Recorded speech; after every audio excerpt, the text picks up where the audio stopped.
When he turned his back from shoulder to shoulder, it looked like as wide as the tailgate of a truck. And just darkness, literal darkness, just came like all over, just all over me except where I was standing. This thing let out the most blood-curdling, mind-blowing, spine-tingling scream that you've ever heard in your life, and it cut through me like a knife. And I knew that they were going to take me. I just knew it. And then the next thing I can remember is being levitated. Well, when I look in there, I see two big eyes staring back at me. Hello and welcome. You're listening to the Bump Podcast, a place for the believers of the unexplained, monsters, and paranormal. Join us, and we'll go face to face with what goes bump in the night.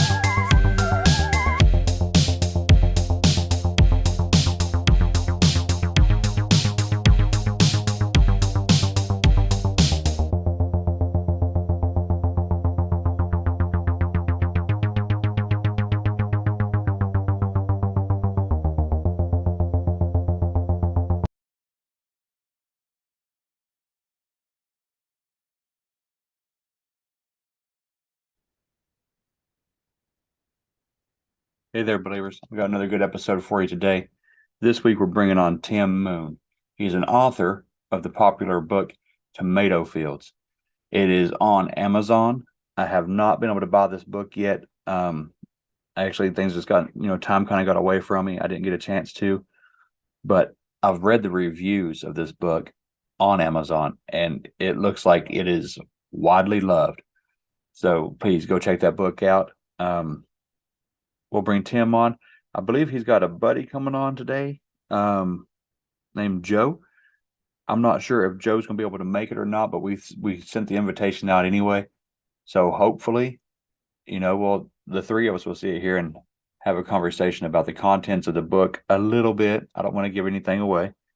And also with their personal experiences. Tim said he has a lot of experiences and interesting things that he would like to discuss today. So I'm all about that. So let's go ahead and just bring Tim on the show now, and hopefully Joe will be able to jump on here too.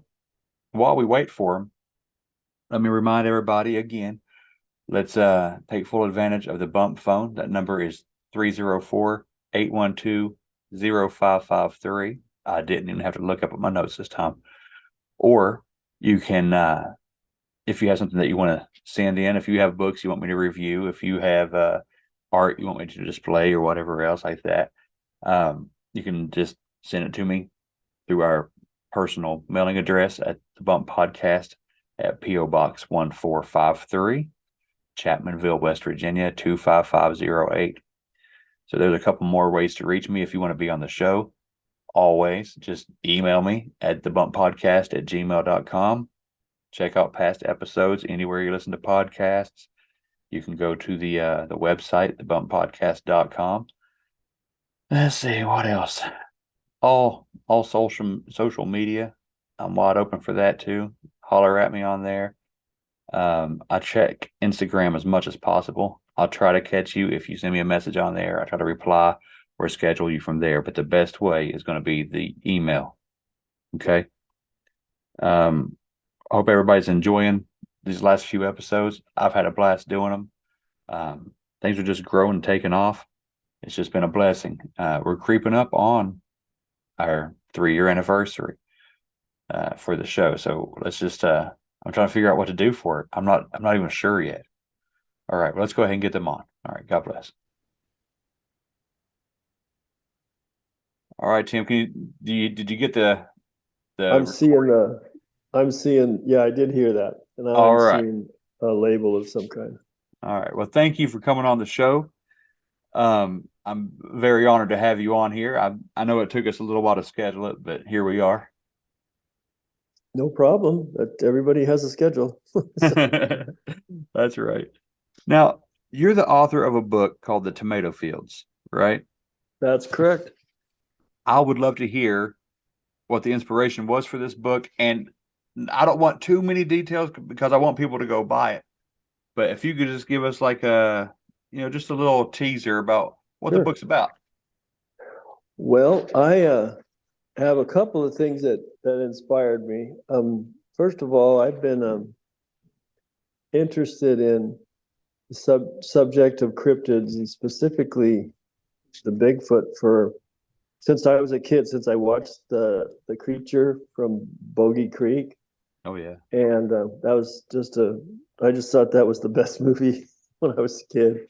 And so I always had an interest in it, and I studied it a lot and read a lot of stories and listened to a lot of stories, and started to get the idea that I wonder if if you could do some things with fiction that could reach people better than all the nonfiction, because there's a lot of nonfiction stuff out there related to the subject. But I thought maybe if you could write fiction in a way that was intriguing and it captured people and brought them in, maybe you could make the phenomena a more something that they could relate to more or be more open to. And so, and then also my brother, who I'm pretty close to, we were talking one day, and I think a show came on of Finding Bigfoot or something, and so I asked him, "What's the weirdest thing you've ever seen?" And he just proceeded to tell me, pretty much class A Bigfoot encounter. Wow. That shocked me because I never heard it before. I didn't have any idea he'd ever seen anything like that, let alone a class A. You just don't hear those very much. Right. And he said he'd bought some property out in the country in Mason County, Washington, where this book takes place, and just off the Hood Canal hook up there. And he was out working on his trailer, fixing a light, and he smelled something very weird, very strong and pungent. And so he thought maybe there was a skunk or a dead animal or something, and he started looking around, and he about 75 yards straight up ahead, on top of him, there's a big light pole. Bigfoot stepped out from the trees next to the light pole, and the pole measures out to, there's a certain part, a link in that pole that is about 10 feet. And this thing was getting up there to about 2 feet from there. Oh, wow. And so it was about 8 feet tall, and it was very big. I went up and stood by that pole, and he said it was widthwise at least 3 times me. And I'm about 6'1", 220 pounds. So it was enormous. And Joe looked at it, and it looked at him, and then it started screaming at him. It was pissed at him. I think he got in its way. So it started screaming at him. You know how they scream. I mean, it was obnoxious and loud, and scared him really bad. And he told me he almost wet his pants. So, yeah. And then all he knew to do was run to his house. And it was right there. The house was right there by the truck. So he ran into the house, and he grabbed his shotgun and then closed the door. And there was a little window in the door so he could look out the door. He was sure that it was on the way, that he was next, and that he was pretty scared. And he said, and then it just finished screaming at him, and then turned around, stepped back into the woods where it came from, and was gone. And it's not often you hear stories that they smelled it, heard it, saw it, yeah, and ran from it. It's about everything that can happen other than getting killed by it happened in this story. And I was just sitting there slightly dumbfounded because I never knew he'd had any experience like that. And he didn't know I studied the subject and had a pretty significant interest in it. And I had no idea he had that experience. So we talked about it quite a bit after that, and it just inspired me to write. It was kind of the thing that kicked me over the wall, and said, okay, I got to start trying to do this. And I tried for a while. I toyed with it for about 5 years. And then about 5 years ago, I started being more serious. And about 3 years ago, I really went for it. And it's a lot to learn when you write a book for the first time. and there's a lot of self-doubt, and there's not a lot of people that want to remedy your self-doubt. Right. They don't really care, and they probably don't think you should write a book either. So, or that why do you think you can suddenly write a book? But I've always loved writing. I've always wanted to write. I just maybe never had the confidence to do it. So just a lot of things has kind of culminated, and then I had some experiences with addiction recovery that got me really motivated to finish things, not just start things, but finish things, and put my heart into it and really get something done and not just talk all the time. So those three things kind of got me to put fire under me and got me to finish it. So, and it's hard because you got to learn. It's like going to college. People think you just write the book, but you got to learn a lot to write a book and to publish a book. You got to kind of be a jack of all trades and learn a lot about new things, new editing, formatting, self-publishing, how to write, what to write, why to write, development, character development, narrative. I mean, there's just a lot. And so I just immersed myself in YouTube videos and books to try to fill those gaps. And so that's how I've kind of approached it. And I had to teach myself, I'm not an established writer, and I'm not famous. And those are the people that the corporate publishers, traditional publishers, go after because it's expensive to publish books, and they try to hedge their bets. Yeah. And it's more likely you can sell books if you're famous or if you're already an established writer. So I knew that wasn't going to work for me. I just don't fit in those categories. I actually had a publisher tell me that once. He said, you're not going to, it won't work for you. So for those two very reasons. So I said, fine, I'll just figure it out myself. And so that's how I had to do it. And Amazon opens a lot of doors for people to do that. It's not the best in terms I've heard. It doesn't pay the best, but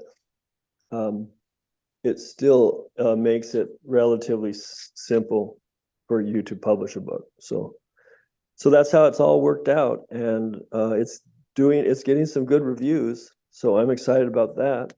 Yeah, I was looking at those reviews, and it's getting very good reviews. Better than most book reviews. I go and check out books before I buy them, and people are when you see comments like I couldn't sit it down, and it basically like it fundamentally it scared them to the point where it changes their life. You know what I mean? Well, it puts things in perspective for them. The whole point of this is that this creature shows up and forces people to rethink a lot of things they thought they knew, and pushed them into pressure that they never wanted to be in, to eliminate a threat they never even knew existed. And it forces them to come to grips with some things about themselves, and puts people together who would never be together, and it forces them to appreciate themselves more, and even though the creature is a monster and scary and it's dangerous, they even maybe develop a respect for it. And so it was just my idea to make the thing more viable in a mysterious story that's kind of scary and a little bit gory too.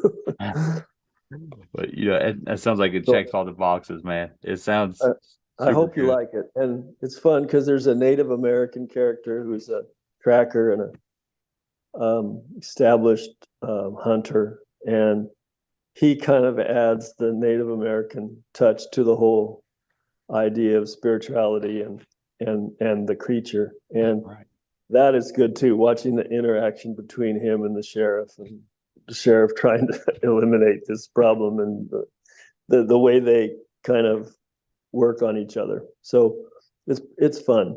It's a fun book, I think. So fantastic. Yeah, I'm definitely going to get the book. Like I said, it might take me a week or two before I I got a stack of things in the Amazon cart. that'll no be problem. that'll No be pressure. one of them.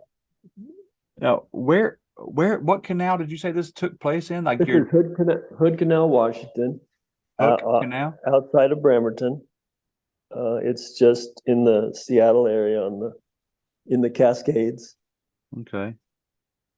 and beautiful area for Bigfoot. And it takes place in the 70s when they still dumped sewage in this area out into the field. They used to dump sewage and septic stuff into an open field, and there was seeds from humans eating vegetables, and those seeds grew, and they grew into, a field of vegetables, and the tomatoes were very big part of that because they were red, they stood out. So Yeah. my brother just got the idea of calling it the tomato fields, and that seemed to be a good name for the book.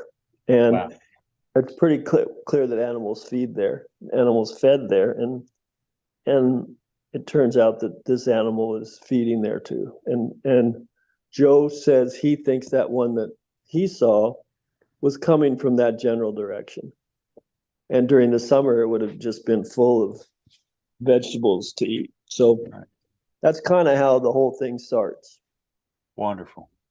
Wonderful. Man, that's awesome. So you said you've always been interested in writing. Were you an avid reader as a kid, or? Yeah, I read a lot. I read a lot as a kid, and then when I got to college, I did more nonfiction. I did more novels and stories as a kid, and then I started doing nonfiction, and I did nonfiction most of my life. I'm a history major, and I got his master's degree in history. So I read a lot of history. Yeah. And my wife was surprised that I was going to write a novel because she's always had such a hard time getting me to read novels because I wanted to read nonfiction. I just was into that more. Yeah, me too. But lately, I mean, in the last 20 years or so, I just moved more toward fiction. Seeing people learn from stories. We don't learn from facts. Yeah. We learn from stories. Stories are what make us connect and relate to things. And I started thinking maybe I need to think more about stories, writing stories that people can connect with and impact them that way instead of through trying to write history books, because writing history books is really hard. Yeah, I get that. I agree and there. then nobody 100%. reads them. Yeah, yeah, man. Because I've wrote I haven't finished it, but much like what you were saying, I have a book that's been sitting there on my desktop for 3 years. That I started writing about 3.5, 4 years ago, and I was just burning through it, man. Putting in there what I wanted to put in there, and I was making it because I have a tendency also, if I'm just reading for pleasure, it's usually not fiction. It's usually something educational, some kind of manual or something. So I was writing a survival guide. It was a little bit different, picture heavy, you know what I mean? Showing primitive traps and snares. And I was like into it, drawing the pictures out, and then it just sat there. Yeah. It's just hanging there. And I need one of those so I can feel safe going camping again. well, about a week ago, I thought, wouldn't it be cool if I took that and I mixed it with this? And so now it's taken on a whole new life before I could even get anywhere with it. But you're right, though, that people will learn more from stories than they do from something factual like that manual. You got to put something in there that has a lesson. I think it's like how Jesus wrote in parables. He spoke in parables. Reason. That's right. There's a reason he did that. Yeah. So some of the greatest teachers did that. Yeah. That's true. Man, so you said you've had some personal experiences too. Did you have anything growing up, or did it happen on throughout your life? I've never had anything with Bigfoot. No.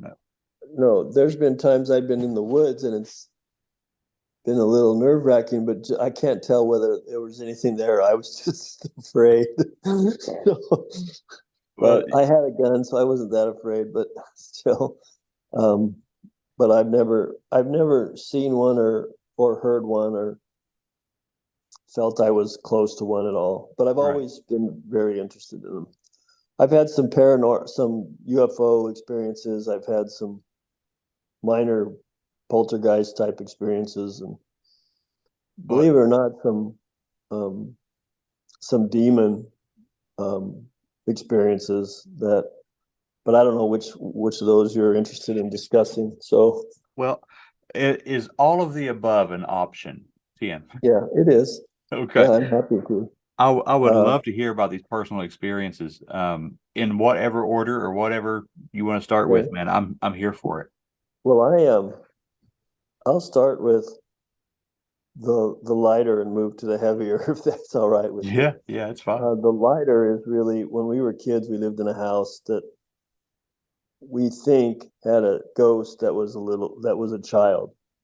My mom looked into it and said that it looked like a child had died in the house, fallen down the stairs or something. And in like early in the house's history, maybe in the 30s or 40s. And my brother Joe seen it a number of times, and then we had an experience where a mantelpiece came off the mantle and then floated and then crashed to the ground. And we had experience where my grandma would hear things under the bed and get so scared she'd leave the house and not come back. And then other people who I knew was close to had experiences in the house, but the only thing I ever heard was I heard pots and pans being moved around in the kitchen. And I remember listening to that for quite a while one night when I was the only one awake. And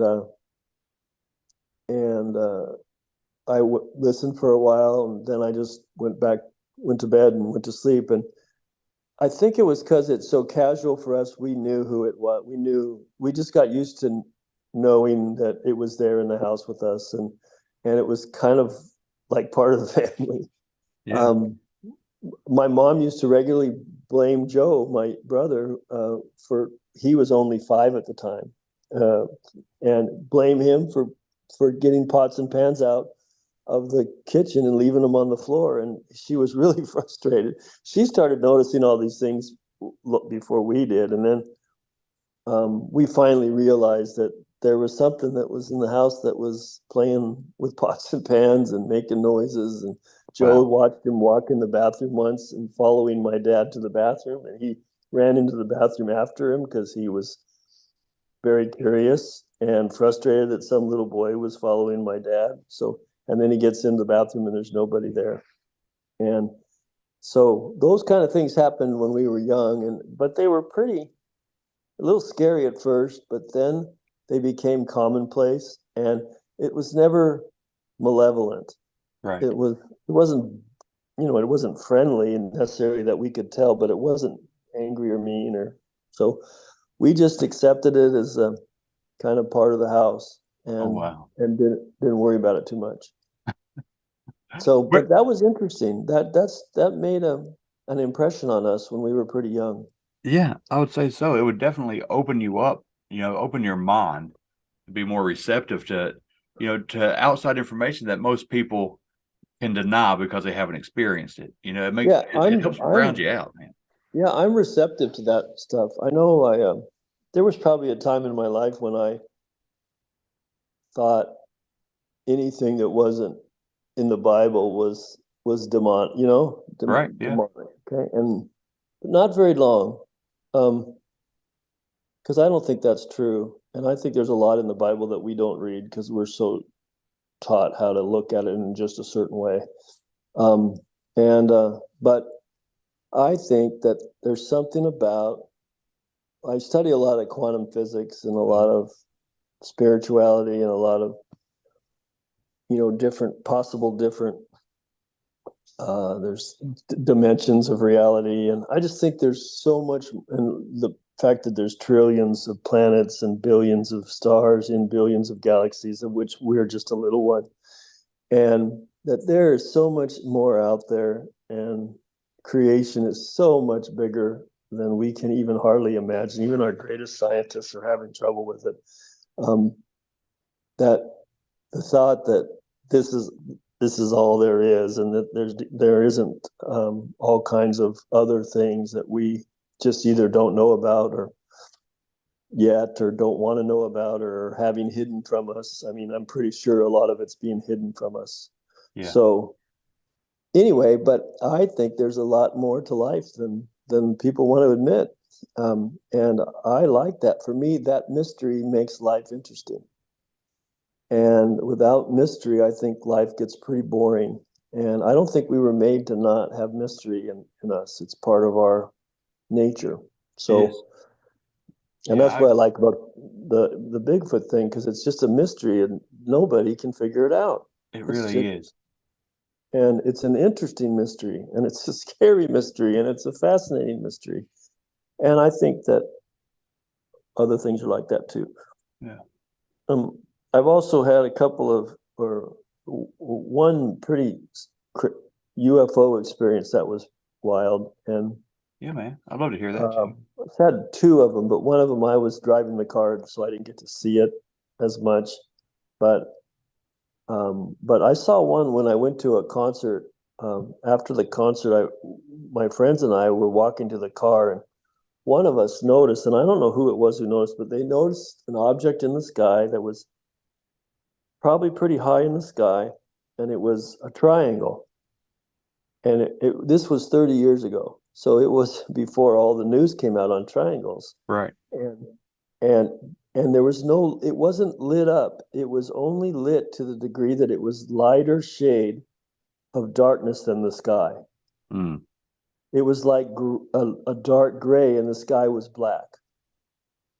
And it was moving in a particular area in a like triangular and square in geometric lines shooting across the sky, but it stayed in a particular area like that was always visible. It never left your sight. It was right in a big circle in front of you, moving around with lines and quick jagged movements. And we watched it for about 10 minutes, and it just kept doing the same thing. We couldn't figure out what it was. So, and then finally, we didn't know what else to do. It got kind of boring watching, do the same thing all the time. Yeah. So we just got in the car and left. And I never have to this day known what that was, but it was very strange. And then about 2 years ago, when the Navy started saying they were finding these things, and people started talking about triangles, I remembered it. And so I called a friend who was with us, and she said she remembers it too. Wow. And so it must have made an impression on everybody there. Yeah, so, absolutely. pretty cool. You said it was 30 years ago, but I'm sure you could remember the general area. Yeah, we were in Pullman, Washington. Pullman, Washington? Washington State, and it's Eastern Washington. It's the other side of Washington that I was talking about with the Bigfoot. Yeah, man. And I was going to school at Washington State University. The reason why I asked that. Outside. Pardon?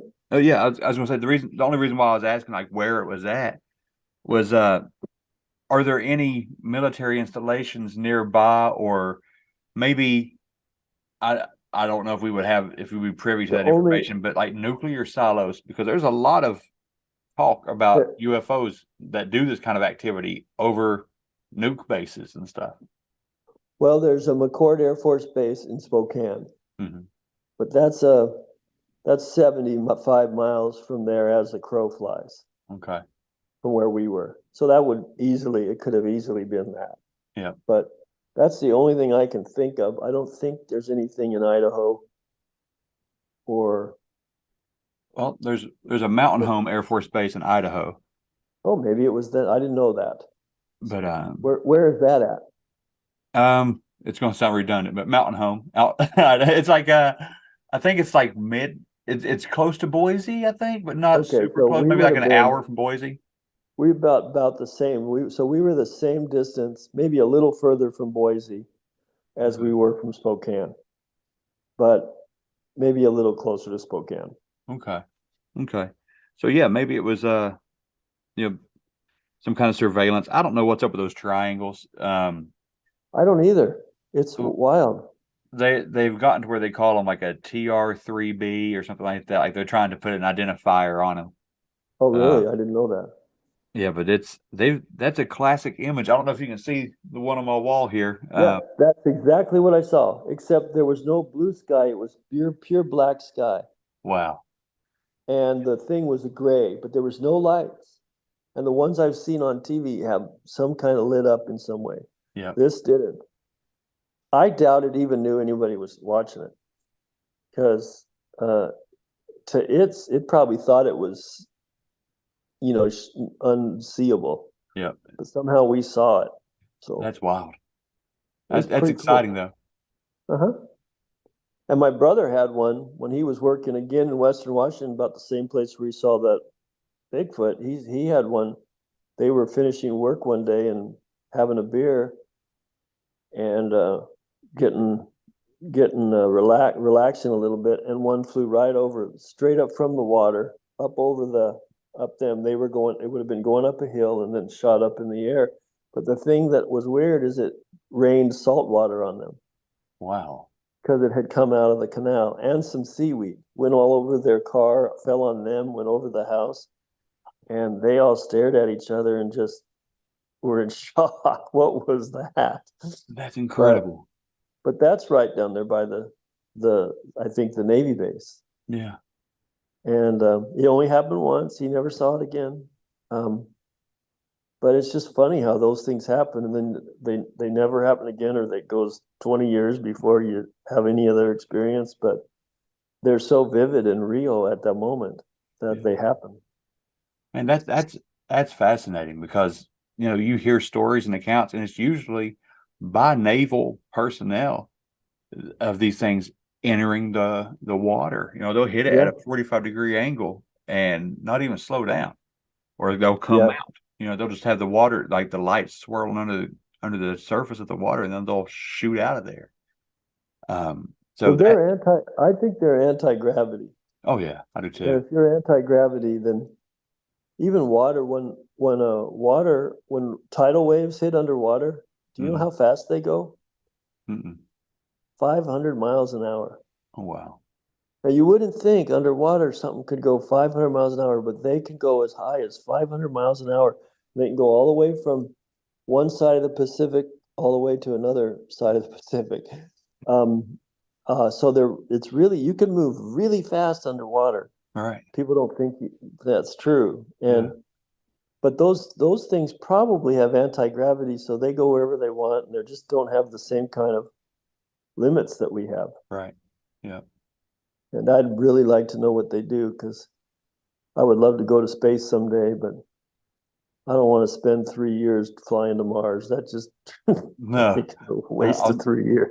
A hard pass on that one, but yeah, I don't believe it either. They got to be able to get there faster than that. So, but that's just to discourage any kind of local yokel that might have hit the Powerball that wants to go. Yeah. Oh man. Yeah, these UFO experiences, those are fantastic, man. I had a sighting in 2009 when it was actually the day I was leaving the Air Force. I was on my way home. But it was more lights than it was getting to see an actual, frame or a shape. So I love how close you must have been. That's very interesting. I don't know how. I know he was pretty close to the one that went over their heads. Yeah. I don't know how close this was, because I don't know how big it was. Yeah. But it looked like, if you take that picture that you have in the back of you there, if you shrink that down to about a tenth of what you're looking at there, right, that's about how it looked. Wow. Maybe a little smaller, but it was super. I mean, you knew it was something there moving around. So yeah, pretty cool. I've never seen that picture that you have behind you, but that's the closest thing. Well, closest thing I've seen. That was mailed to me by a past guest, and this was what she had experienced. So she painted it and sent it to me. Super cool. That's awesome. Yeah, because I'd never seen it. Everything I've seen has lights on it or something. Yeah, and I'd never seen one without lights. So that's the first time. That's pretty cool. Yeah. Well, let me let me ask you. Well, I know we're getting ready to transition into some heavier material, but let me just ask you first, going back to the topic of Bigfoot. What do you think Bigfoot is? Do you, especially considering your brother's experience, do you believe it's like a physical animal, or do you believe that it is something more spiritual, or whatever else? I'm going to preface everything with a big, I'm not sure. Okay? Oh yeah. And I'm open to, and I don't try to tell somebody, well, that's not it, Right. because who am I to, but I've thought about this a lot, and I wonder, bear with me a little bit, because I'm going to have to go into a couple things to, Sure. you know, the story Superman, Oh yeah. where he's super strong here, right? Right. Because his planet has Krypton, and the Krypton moderates his strength and brings him down to Earth, so to speak, on his own planet. But here he's super strong, flies and everything. I wonder sometimes if someone or something in another galaxy or another planets or another solar system said, just transported these things over and dropped them off. Right. Maybe they said, we've had enough of these things here. We're going to take them somewhere. I don't know, but I think that there's been multiple civilizations on this planet, and we've probably had people, I shouldn't say, but beings at least from other planets visiting this planet for a long time. And the reason I think that's a possibility is because they seem to defy gravity. They've run faster than anything we can imagine. They move quicker. They jump higher. When people who do see them, they can't believe how they move. It just doesn't seem to fit with the patterns that we are forced to fit in with our development as human beings. Or even a gorilla. They do things that we think are amazing, but we don't think they're weird, that they're anti-reality. Right. When people see the Bigfoot for any length of time and they see that it moves, it looks like it's not real. Yeah. And there's numerous stories I've heard like that. So it makes me think maybe they're not from here, but they are still physical.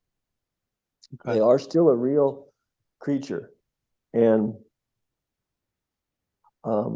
so I wonder that, if they're from another planet. I'm not sure what they mean when they say quantum, because quantum just means that you're able to move in more dimension than one, and that you're, light.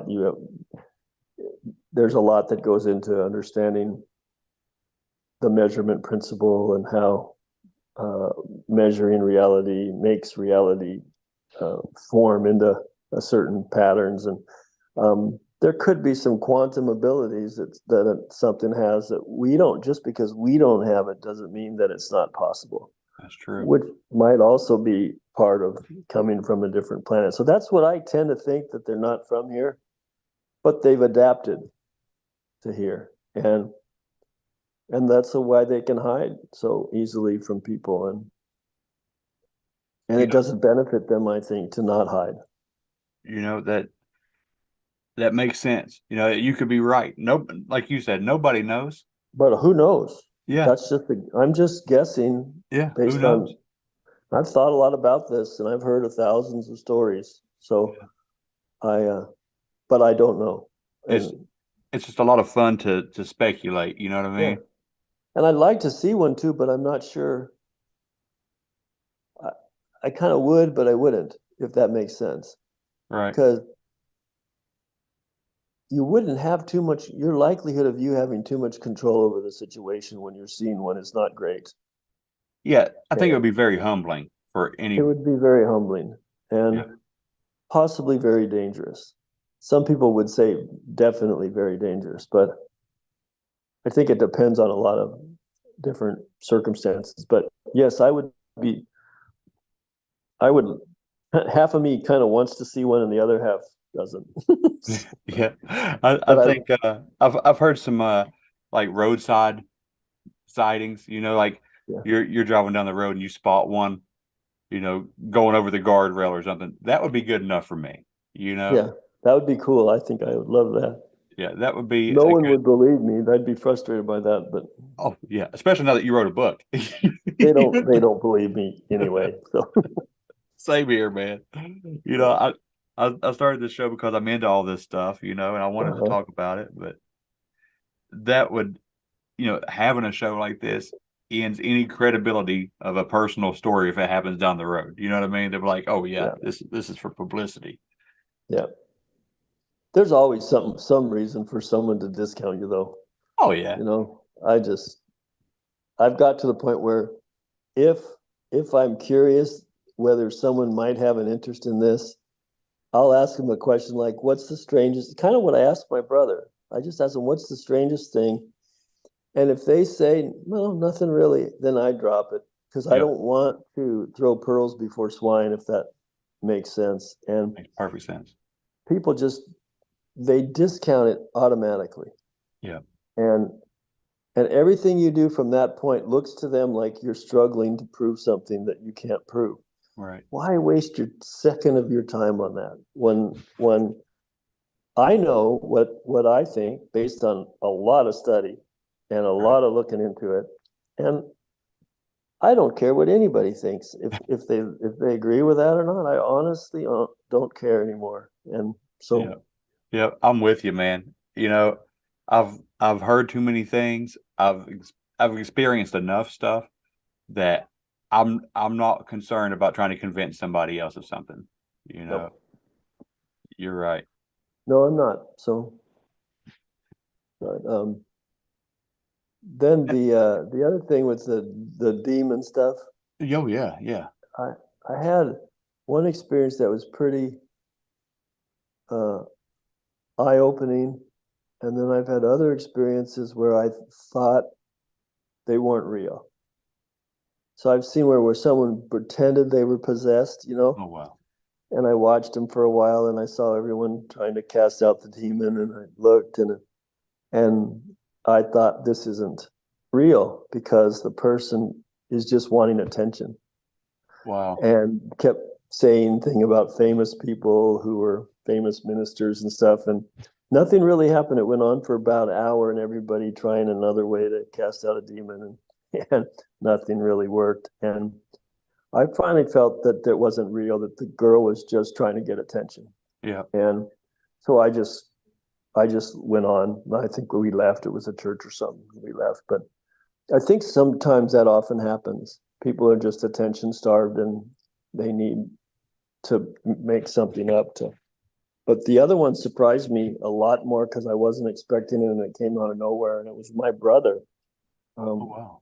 who was a diabetic, and he died about 15 years ago from I'm sorry to hear that. partially from the diabetes, and partially from not taking care of himself. But he occasionally went low blood sugar. I don't know. Do you know much about blood I sugar? do. And Yeah. okay, he would low blood sugar is like, it's like sometimes looks like you're drunk, Right. or you're asleep, or you're just passing out or something like that. Some people mistake it for being drunk. People being drunk, and I knew he was low, and I was trying to get him to eat sugar because I would give them a little Snickers bar, or some orange juice or something like that to get him to come back out of it. But he was acting stranger than usual, and he would have his head down, and he'd be looking at the ground, and then he would look up at me, and it was just an evil look in his eyes. Oh wow. And I was pretty new Christian at the time, and I was in a charismatic fellowship, so it was kind of Holy Spirit friendly. Yeah. And he looked at me once, and then looked back down, and then he looked at me again, and I just felt that this was not right. There's something more to this. And his girlfriend was right in the other room, and I'm going, I don't want to say this when his girlfriend's in the other room, and there's this. But finally, it was almost like it forced me. And I just said, in the name of Jesus, I command you to leave. And he looked at me and said, he doesn't belong to you. Wow. Okay. Yep. And Chills. looked right at me. And all I knew was to keep saying that. I said, in the name of Jesus, I command you to leave. And I know that it wasn't my power, it was God's power. Right. And I think I said that 2 or 3 times. And then finally, he slumped down like this, like he relaxed. He was still standing up, but it just like to his side and his head. Right. And then he looked up at me and said, what's going on? Oh, wow. And it freaked me out. Yep. Freaked me out. And I never had anything like that happen then, before that, or since. Man.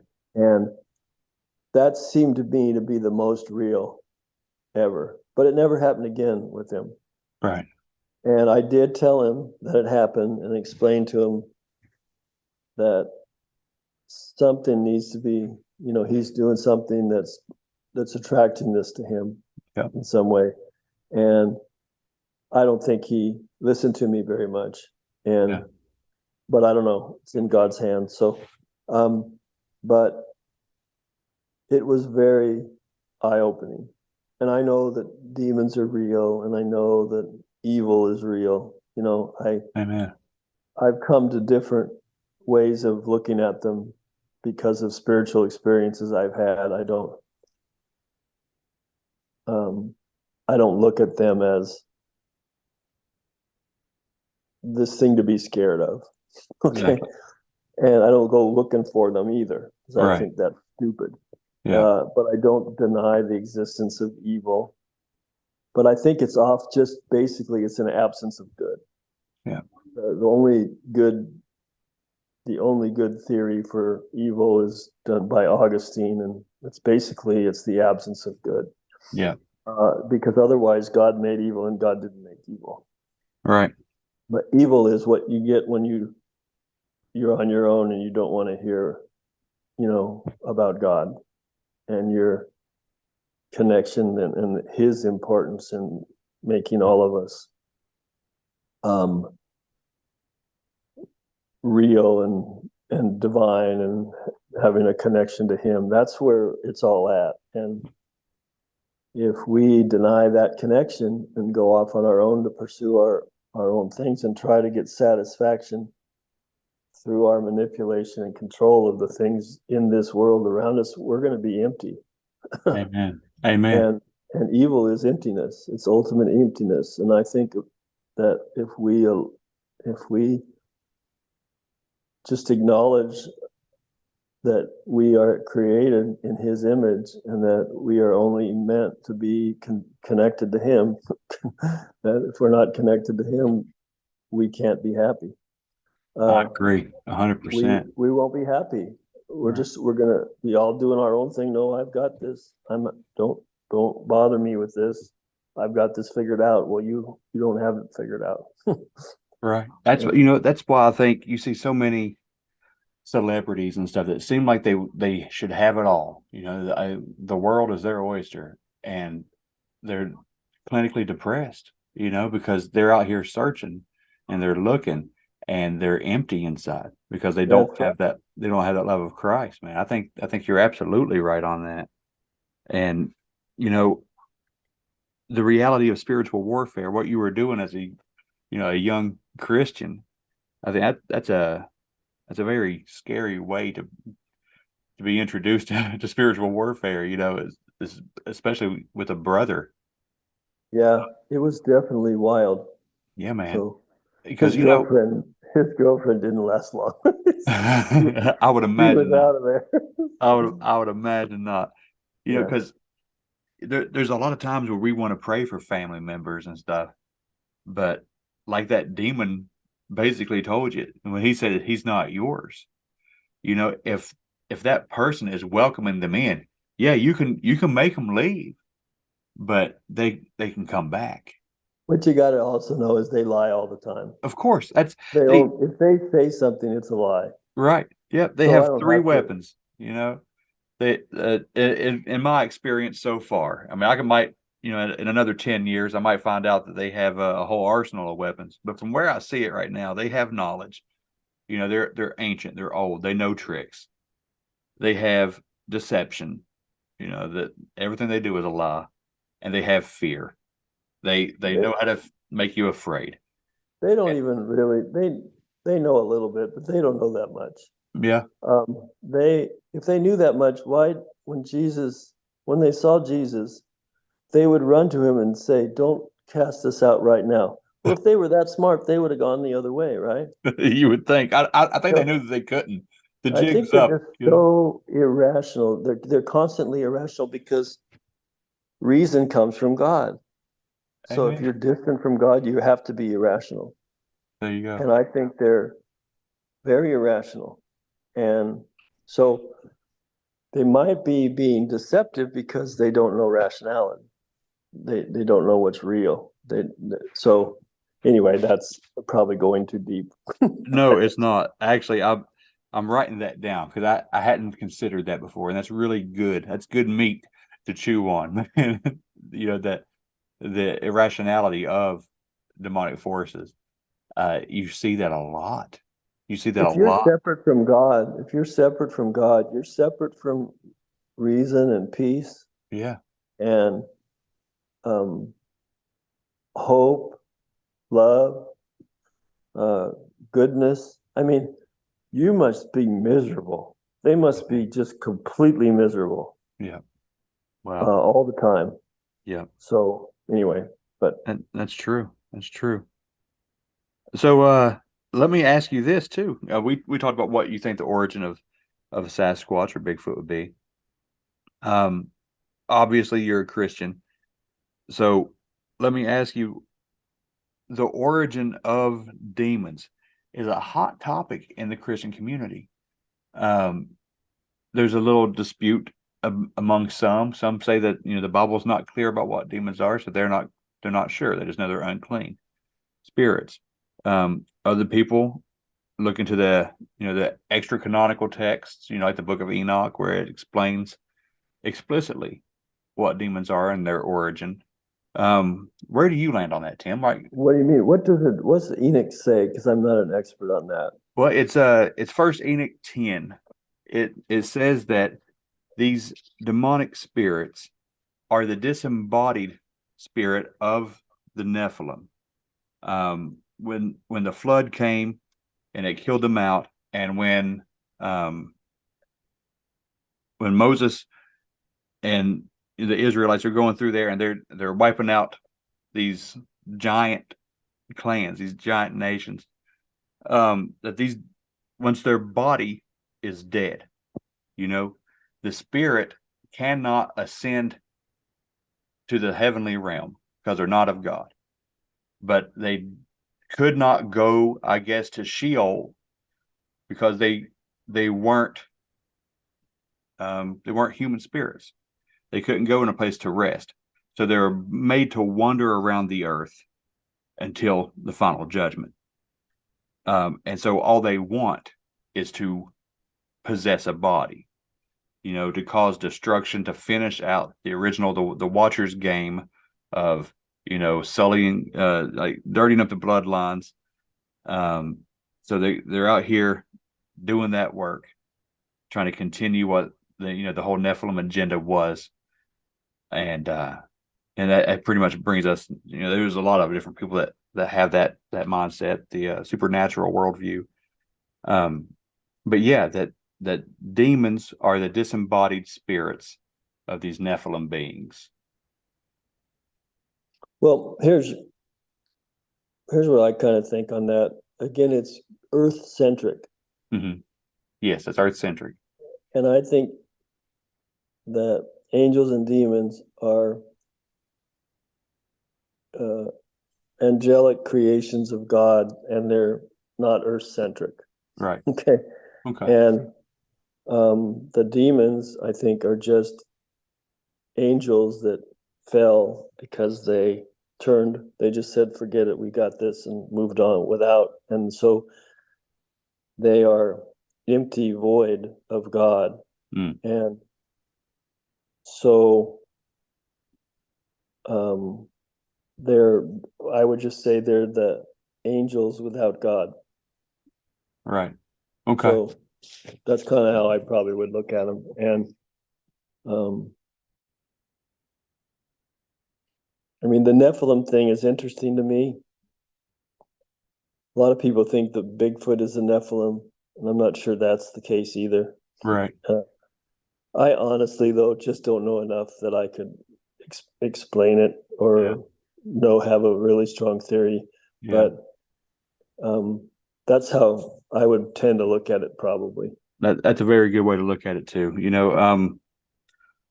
That the fallen angels, that it was a third, right? Is that a accurate thing? Well, that's what they say, a third. I don't know. A They lot of, mention that. I think that some of the Bible was meant to be metaphorical, and we weren't meant to attach a bunch of numbers that were absolute, if that makes sense. It It's does. like, sorry, the planet is not 6,000 years old. Okay, you can do as many gymnastics as you want to do. It's not.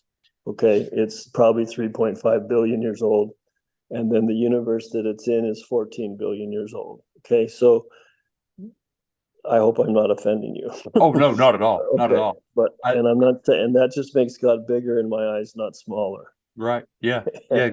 If you can marry, creation and the old world concept, that's fine with me, man. I don't, if you need, if that works for you, that's fine. But for me, it doesn't work. Yeah. So, and we need to put things in the perspective of a much bigger picture, I think. And that's part of our problem today. Part of if there is a cover up, and I talk about that a little bit at the end of the book, if there is a cover up, they're either covering it from us because it's very dangerous and they're scared we can't handle it, or they're covering it up from us because they're deceiving us. They want power and control over us in some way. And so I don't know what the answer is on that. But I don't think we're getting the whole picture. I think we're having things hidden from us. Oh, and I think the Bigfoot issue is a microcosm of a much bigger mystery. And the bigger mystery is something to do with our place in this universe. Yeah. And the immensity of size and the immensity of the amount of the vibrant diversity of creation that exists way beyond us, that might be visiting us. Okay. And so I just think there's a lot more to it, and I'm hoping that before I depart from this planet that I get a little bit more of a sight into it. Amen. See. Yeah. Yes. But that's what I think. Yeah. I would love to get answers too before I go. I know once we depart here and we get there, everything's going to be, I guess, common knowledge. But man, wouldn't it be nice to just have a little bit of a heads up about about the mysteries that you said? Like, you're right. I think that there are supposed to be mysteries. There's things that we're supposed to ponder. Do you ever read near-death experiences? I do. They're fascinating. Yes. And there's a lot of things that are kind of components that are shared, and then there's a lot of things that seem to contradict. So I don't always know what to think about it. Yeah. But their lives change. The people's lives change, and they become less materialistic and less worried about this world and more trusting that there is a God and that they're part of His creation. It's amazing, and I love to listen to them. I get a lot of insight from those. So that's caused me to think differently about a lot of things, a lot of spiritual things. Right. Yeah, you kind of have to. I mean, either everybody that goes through this is a liar, or there's something else to it. There's some to it, and exactly. I don't know what it is. I know it's beyond the brain. I don't believe our brain creates our consciousness. I think our consciousness, to some degree, creates the brain. We use the brain. The brain is like a pair of glasses or or a car, we get in it and it helps us see a three-dimensional reality. Yeah. It translates three-dimensional reality to us. Because we're not, as souls, we transcend that. Right. But we get trapped in it, and then we think this is all there is. I think that's a lot of what Jesus came for, to say, no, this is not all there is. Right. There's a lot more than this. You were created to know this, to walk in this, and not, pick on the ground like a chicken. Right. And just look for your satisfaction in the things in this world. Right. You're made to be a divine being. You're made to be. You were created in the image of divinity.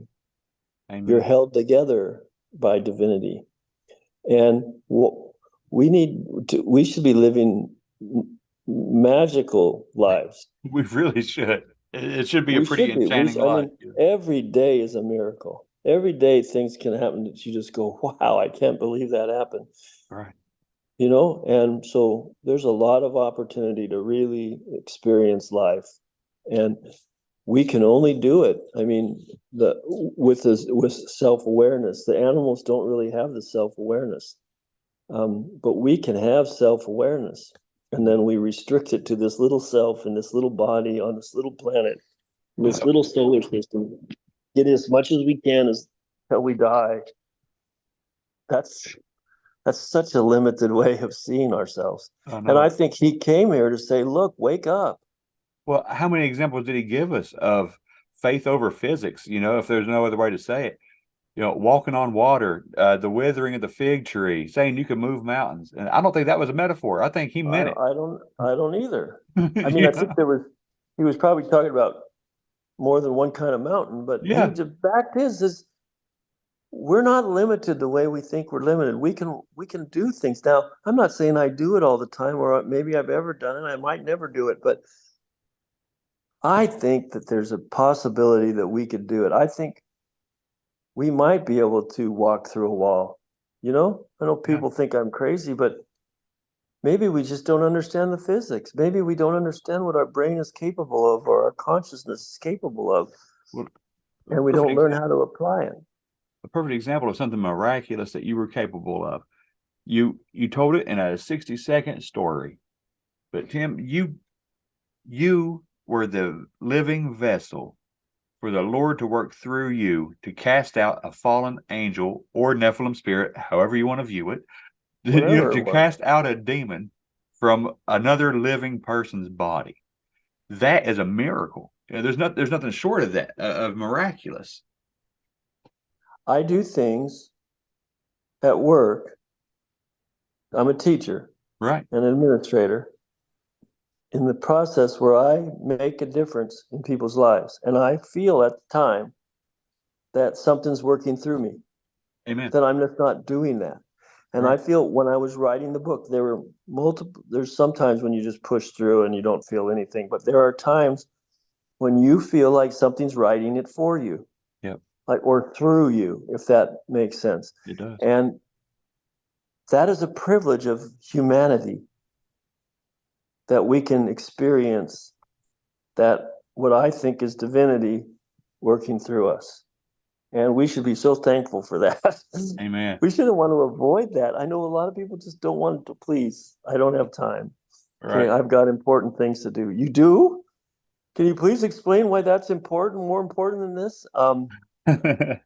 It's not. It's the most important thing, that we get to be human beings created in the image of God and live that out in three-dimensional reality. Amen. That's just amazing. It is. That's the best trip you could take, man. That's a wonderful thing. And I often think, I wonder if you could meditate, like go out in the woods and meditate a little bit, and just try to connect with nature, connect with energy, the energy that is nature, and maybe communicate to these animals there is some evidence that they communicate psychically. That's what they say. They communicate through intuition. Right. Wonder if we could talk to them that way, that they would understand. Right. I've wondered about that. I have a person I know who's a connection in a place in Texas where it's very active and slightly scary. And he said he would take me out there if I would be willing to go out for a week and experience the scary stuff. And I said I would. I'm not sure. I'm not sure. I'm not going to chicken out. But right now, I'm said I would. But I wondered if maybe taking a little time to meditate and think about stuff like that in advance, that maybe you could make a connection. So That's a very good possibility. who knows? I Just don't be count careful. stuff out anymore. I depend a lot on intuition now. Yep. And Absolutely. and maybe there's something to that. I don't know. Yep. But it would be. Yep. I probably am going to find out. Well, like you say, you're familiar with the charismatic church, so please use discernment. The discernment of these spirits. If you feel like you're in a situation like that and something is trying to communicate with you, just be careful. Keep your armor of God on. Okay. Yeah, I'm not going to be stupid, but I believe that. You can tell the difference though. Have you ever watched the Survivor Man? Oh yeah, less Did you ever stress. hear that story he told when he was out there and he was in the Absolutely. dark? He was in there, and they said to him, "If you really want to know us, stay here tonight." Yep. And he just wasn't ready. Yep. And they said, "Okay, you don't have to." And I'm thinking, that's pretty profound. That is. And for him to say something like that, because he's a pretty down to earth guy, I think. Yep. And for him to make that claim, maybe they don't all want to eat you. I think some of them want to eat you. Okay. I think there are those that want to eat you. And so you're right. You got to be careful. But I think sometimes they're trying to communicate and we misinterpret their efforts, just like we do, we've done with other animals. Yep. And so I don't know though don't know that much about it. They're just guesses I have. Well, your guesses are as good as anyone else's, Tim. And man, let me just have you tell everybody where they can get your book. If there's any kind of website you want to lead them to or anything like that, if you have anything else coming up, just if you'd like to just take a minute now to share that before we wrap up. Well, just look for Tomato Fields on Amazon, and then you can put my name in there, Tim Moon, if that helps. It'll come right up. You'll see the face of the monster hidden by trees and stuff. It's kind of a great picture. Good story behind that too. But the book is again about a small town sheriff who, along with a few other people, have an experience with this creature that they've never believed existed and can't understand for most of the book. And eventually there's a climax that they are able to get rid of the animal, but it leaves more mystery than it solves. And in the process, they're all forced to come to grips with some realities that they didn't even ever dream that they'd have to deal with. And there's some tragedy and loss and some blood and gore and some mystery in the process. And it's kind of fun, good dialogue, good stories. So I think people will like it. It's not perfect, but I think it's a good story, and it has an interesting ending and sets it up for another one in a bit here. Do you have anything else in the works? Well, I'm starting a nonfiction book, but nothing actually working yet. And then I'm thinking through what I want the next one to look like, the sequel to this. So probably a year or so before I'll have that done. Wonderful. Well, Tim, thank you so much for coming on the show, man. I will definitely get a copy of the Tomato Fields, and I'll shoot you an email as soon as I'd love to hear your thought. And if you'd leave me a review, or anybody who leaves me a review, that sure means a lot to me. And you can leave a rating and a review, or just a rating, but those are the bread and butter for authors. Okay, yes. So it would mean a lot to me.